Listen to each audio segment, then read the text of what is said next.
Olá pessoal, seguimos com nossos estudos de processo. Nós estamos estudando essa grande unidade que são os recursos e ações de impugnação.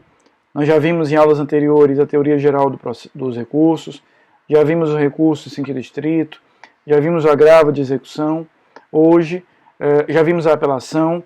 Nessa aula nós vamos conversar sobre o recurso especial e o recurso extraordinário. Vão ser duas aulas para que a gente possa conversar um pouquinho sobre esses recursos, entender como é que esses recursos eles se organizam, né?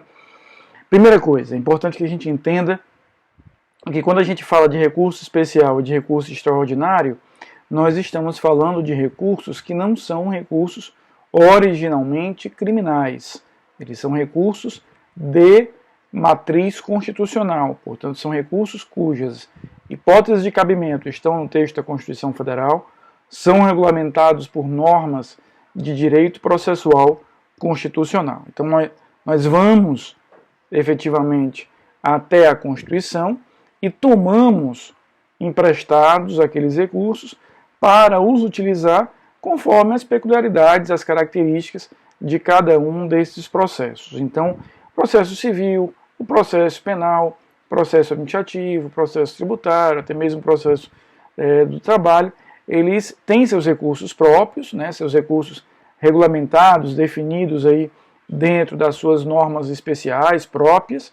Repito, a gente viu o recurso de distrito, viu o agravo de execução, viu a apelação criminal, mas eles também se socorrem desses recursos na previsão constitucional para enfrentar hipóteses, para enfrentar situações específicas. No caso do recurso especial e do recurso extraordinário, enfrentar ofensas à lei federal, ofensas à Constituição Federal. Nós vamos ter essas duas matrizes que a gente vai explorar na nossa segunda aula.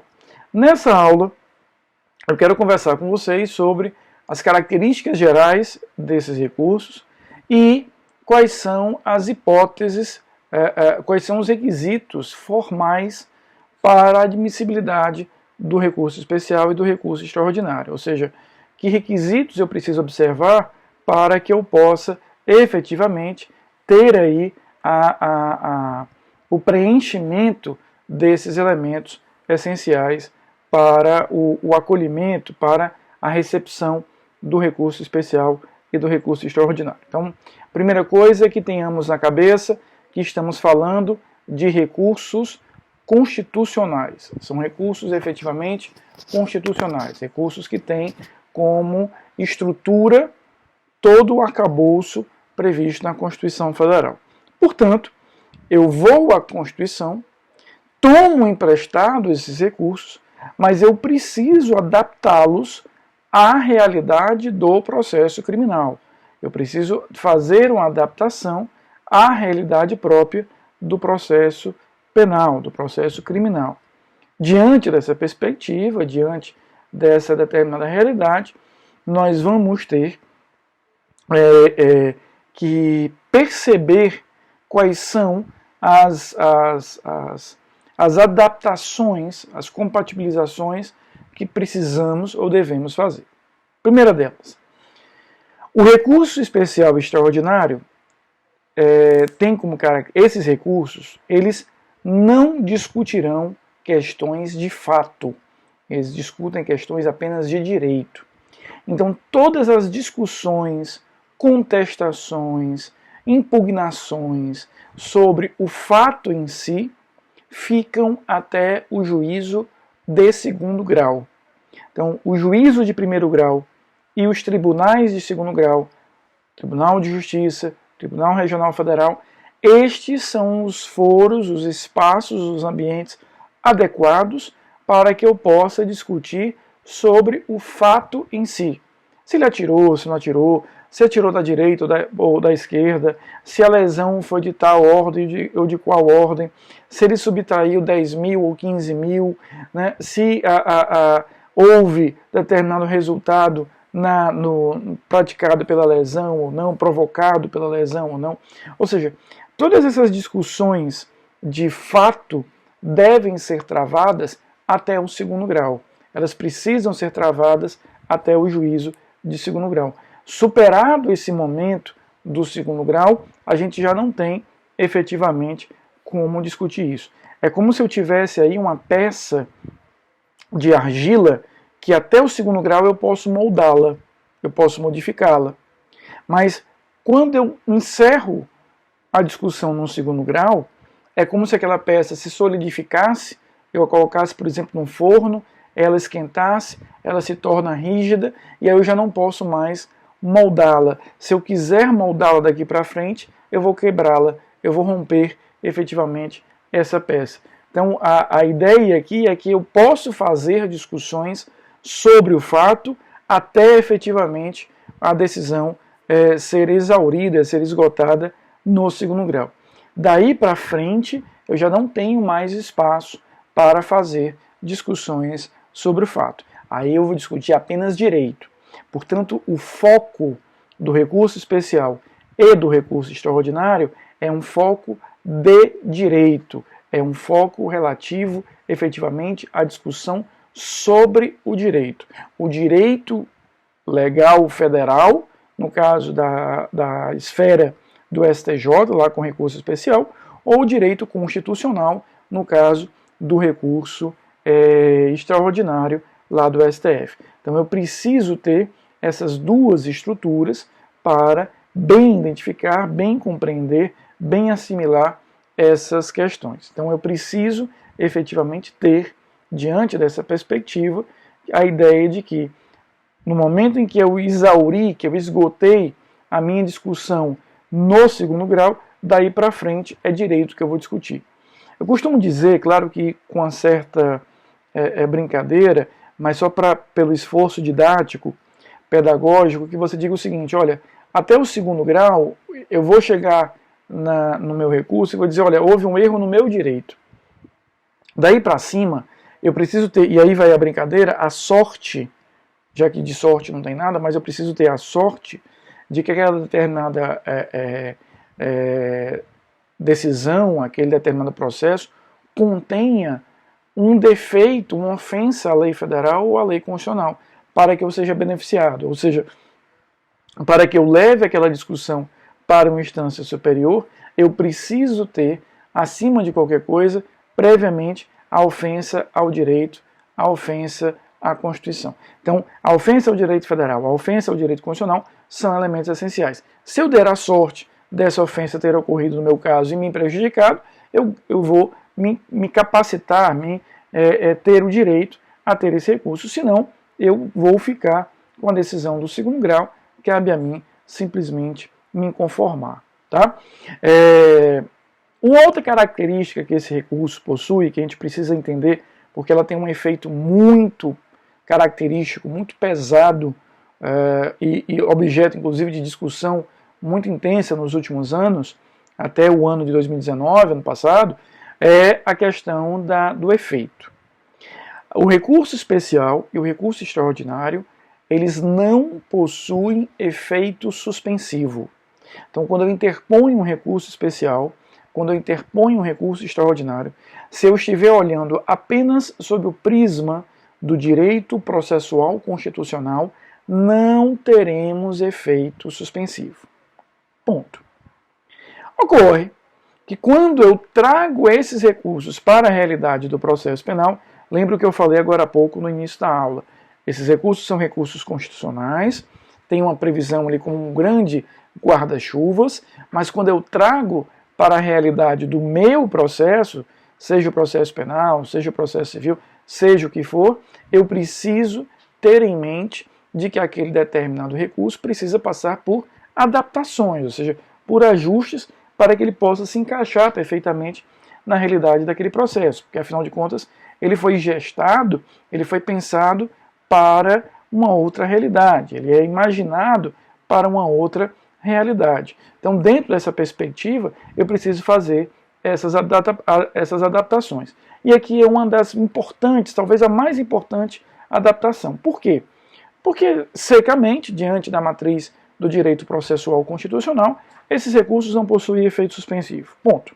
Então, quando eu recorro através de um recurso especial ou de um recurso extraordinário, em teoria, nada me impediria de eu já executar de plano já fazer a execução de plano da matéria que eu estou, ou da decisão que eu estou recorrendo. Bom, porém, quando eu trago isso para a realidade do processo penal, nós precisamos harmonizar essa questão com a outra, que é a presunção de inocência que nós vamos ter.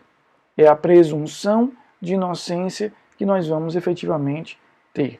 Então, a gente precisa compreender que eu tenho aqui a ideia de que no processo criminal existe o princípio da presunção de inocência. Eu não serei considerado culpado senão após o trânsito em julgado de uma decisão penal condenatória. É essa lógica que nós vamos ter por trás do princípio da presunção de inocência. Perfeito.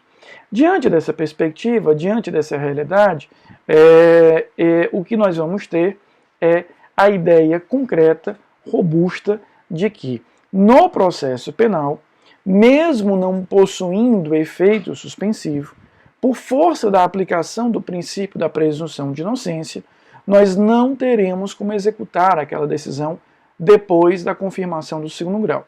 O Supremo Tribunal Federal, depois de muitas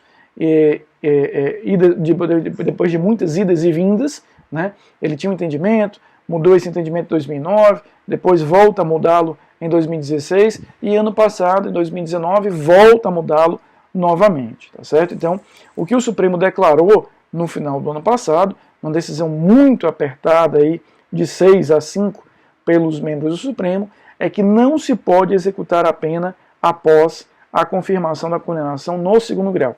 Mesmo havendo o exaurimento da discussão de fato, a maioria do Supremo, apertada, mas a maioria, compreendeu que eu só posso iniciar a execução da pena depois que ocorrer o trânsito em julgado. Ou seja, por mais que o recurso especial e extraordinário não tenham efetivamente a possibilidade de ter como definição, como efeito automático, o efeito suspensivo, no processo criminal, por força da aplicação do princípio da presunção de inocência, por força, efetivamente, da aplicação desta interpretação dada pelo Supremo, repito, depois de muitas alterações, idas e vindas, mas a que perdurou, ou que foi definida no ano de 2019, que atualmente é aplicada, ninguém sabe até quando isso vai ser aplicado, nós vamos ter, efetivamente, que, dentro dessa perspectiva, eu tenho que suspender eventuais decisões condenatórias enquanto não houver o trânsito em julgado, enquanto não se definir efetivamente o trânsito em julgado dessa determinada decisão.